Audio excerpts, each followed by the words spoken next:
سب سے بڑی نیکی کون سی ہے؟ تو قرآن کہتا ہے یؤتی الحکمت من یشاء ومن یؤت الحکمت فقد اوتی خیرا کثیرا۔ اللہ جسے چاہتا ہے حکمت عطا فرماتا ہے، اور جسے اس نے حکمت عطا فرما دی اسے بہت بھلائی اس نے عطا فرما دی، بہت نیکی عطا فرما دی۔ صاحب جلالین اس کی تفسیر میں فرماتے ہیں کہ حکمت سے مراد علم نافع ہے، یعنی جس کسی کو اللہ عز و جل نے علم کی دولت عطا فرما دی اور وہ علم جس سے وہ خود بھی فائدہ اٹھاتا ہو تو اللہ نے اسے خیر کثیر عطا فرما دیا، یعنی بہت ساری نیکی اور بہت ساری بھلائی اللہ نے اسے عطا فرما دی۔ ہم دیکھیں اسلام میں نیکی کے سلسلے میں اور ایجوکیشن کے سلسلے میں کیا کانسیپٹ ہے، اور ایجوکیشن کے سلسلے میں اسلام کیوں اتنا ابھرتا ہے۔ وجہ سب سے بڑی یہ ہے کہ علم جس کے پاس ہوتا ہے وہ کسی کا محتاج نہیں ہوتا، اس کے سب محتاج ہوا کرتے ہیں۔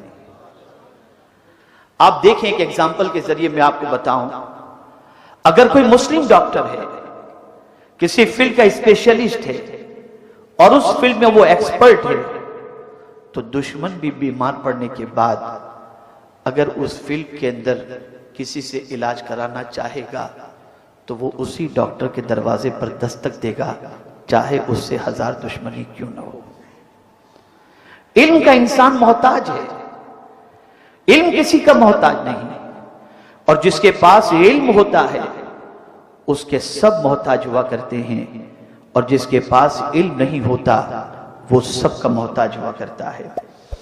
میرے پیارے آقا صلی اللہ تعالی علیہ وسلم کے پیارے دیوانوں، میں یہاں پر حضرت موسیٰ کلیم اللہ علیہ السلام کا ایک واقعہ قرآن کی روشنی میں آپ کو سمجھاؤں۔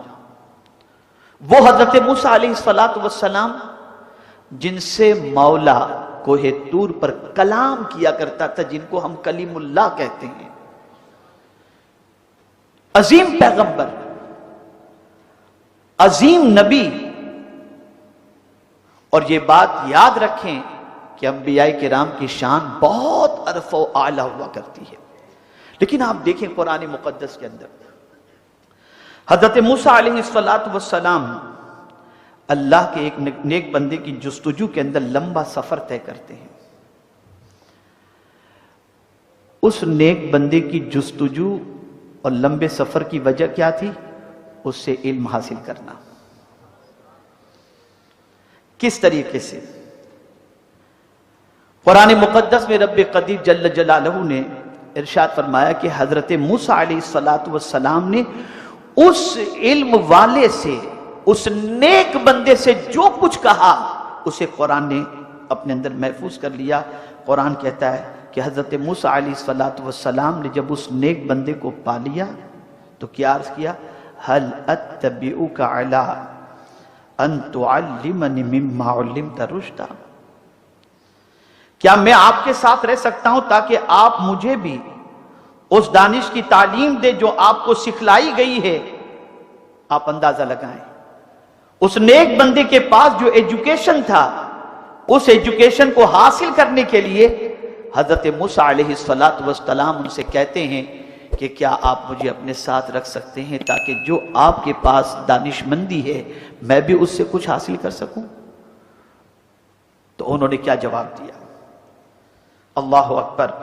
انہوں نے جواب میں کہا انک لن تستطیع معی صبرا، آپ میرے ساتھ صبر نہیں کر سکتے، آپ میرے ساتھ صبر نہیں کر سکتے، روک نہیں سکتے اپنے آپ کو۔ یہ اس نیک بندے نے جواب میں کہا، لیکن اللہ اکبر! حضرت موسیٰ علیہ السلام نے جواب میں جو فرمایا وہ قرآن کہتا ہے ستجدنی انشاءاللہ صابرا ولا اعصی لک امرا۔ حضرت موسیٰ علیہ السلام کہتے ہیں کہ انشاءاللہ آپ مجھے صابر پائیں گے اور کسی معاملے میں بھی آپ کی نافرمانی کرتے ہوئے نہیں پائیں گے۔ آپ دیکھیں یہ حضرت موسیٰ علیہ السلام کہہ رہے ہیں ایجوکیشن کے سلسلے میں کلیم ہونے کے باوجود، اللہ کے نبی ہونے کے باوجود، مزید ایجوکیشن کے سلسلے میں آپ ایک نیک بندے کی تلاش میں نکلتے ہیں جن کے پاس کچھ علم تھا، اور پھر ان کے پاس جانے کے بعد جو کچھ آپ نے کہا وہ آپ نے بھی سنا، اور اس کے بعد جو وہ نیک دل نے جواب دیا اسے بھی آپ نے سماعت فرمایا۔ اب یہاں خود حضور صلی اللہ تعالی علیہ وسلم کی حیات طیبہ کو آپ دیکھیں اور آپ محسوس کریں کہ ہم اپنے آپ کو رسول اعظم صلی اللہ علیہ وسلم کا امتی تو کہتے ہیں، پیغمبر اعظم صلی اللہ علیہ وسلم کا ماننے والا تو کہتے ہیں، لیکن ہم نے کبھی یہ خیال نہیں کیا حضور کس چیز کو اپنے اندر زیادہ چاہتے تھے اور کس چیز کی تڑپ سرکار میں زیادہ تھی، اور ہم نام لیوا اپنے اندر کس چیز کی زیادہ تڑپ پاتے ہیں۔ آئیے ہم قرآن سے پوچھتے ہیں کہ اے قرآن تو بتا حضور اپنے لیے کیا چیز زیادہ چاہتے تھے، تو خود رب نے حضور سے فرمایا وَقُلْ رَبِّ زِدْنِي عِلْمًا، میرے محبوب آپ کہیں کہ اللہ مجھے زیادہ علم عطا فرما، علم عطا فرما، ایجوکیشن عطا فرما۔